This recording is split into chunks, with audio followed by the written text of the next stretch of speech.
Hi everyone, it's Sal Jade from the Psychic Healing Academy and best-selling tarot instructor on Udemy, and thank you so much for joining me today as I share with you the question about whether or not all psychics are able to connect with people that are deceased. So those of you who don't know me, I have helped over 90,000 people connect with the tarot and read tarot like an expert, as well as connect with their spirit guides and angels and ascended masters and start and run tarot and psychic businesses. If you'd like to receive more of these offerings that I offer here on YouTube, please do hit subscribe. And if you've got any questions for me along the way, please pop them in the comments below. So one of the things that can be a bit confusing about talking about psychics and psychic development, and I talk about this a bit in my flagship course on Udemy, which is called How to Be Psychic, Psychic Development for Beginners, is that the word psychic doesn't mean all psychic abilities, okay? So I'll say that again. The term, if someone says to you, I'm giving psychic readings, or I am a psychic, or I'm studying psychic development, that doesn't mean that every single thing that we classify on this planet as being psychic is what they are going to be able to do. So psychic is an umbrella term that can refer to everything from palm reading to reading auras to channeling spiritual guidance to mediumship, so connecting with deceased people, to reading oracle cards and tarot cards. So all of those can represent the act of engaging in psychic activities, but to be psychic, it doesn't mean that you are all of those. So I hope that makes sense. So those of you who know me well know that one of my things is that I can't really read auras. It's just something I've never really been able to do. I can connect with people and see clairvoyant visions. I can go in and find out what's wrong with them emotionally. I can see what's gone on and what can be going on. I can hear messages. I read tarot cards. I read oracle cards. I can offer healings. I can do many of these psychic gifts, but I do not know how to read auras. That's not something that I have been able to do. Now, what can be confusing for people is, and over the years I've had this as a professional, is that people will contact me and they will say they want a reading, and they'll say, can you please communicate with me about my mother? I want to know if she's happy, and I want to know if XYZ about my mother who passed away 2 years ago. And they think, well, because you're a psychic, you must be able to do that. Now, mediumship, or someone who advertises themselves as a psychic medium, can do that. But as I said, not everyone who advertises themselves as psychic can do that. And why that is because we all have different gifts. And we all study different things, and we all have natural gifts that are very different. So those of you who know me know that I have what I would call a bit of a recessive mediumship gift. So it's there, it comes through on accident. It's never come through when I have deliberately asked it to come through.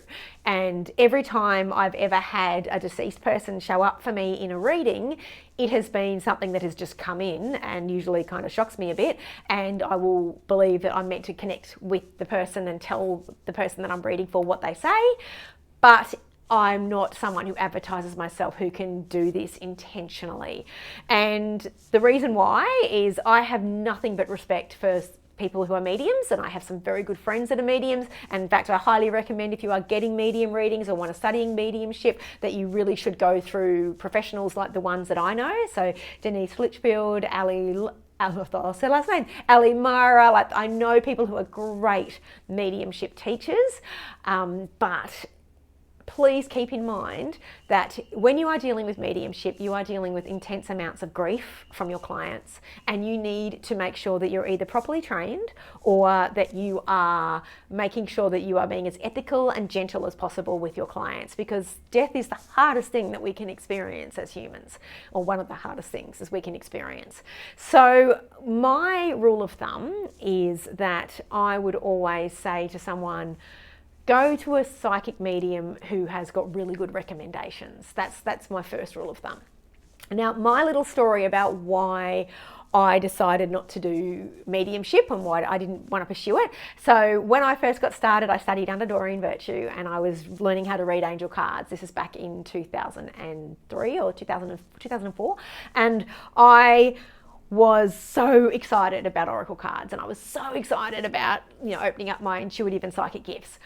Then I did my first mediumship reading. and it was all just so intense for me. And I got everything accurate, like it was ridiculously accurate, but it made me feel so intense that I had to go into the toilet and start crying. And so, which is not the reaction you want to have when you want to be giving people readings.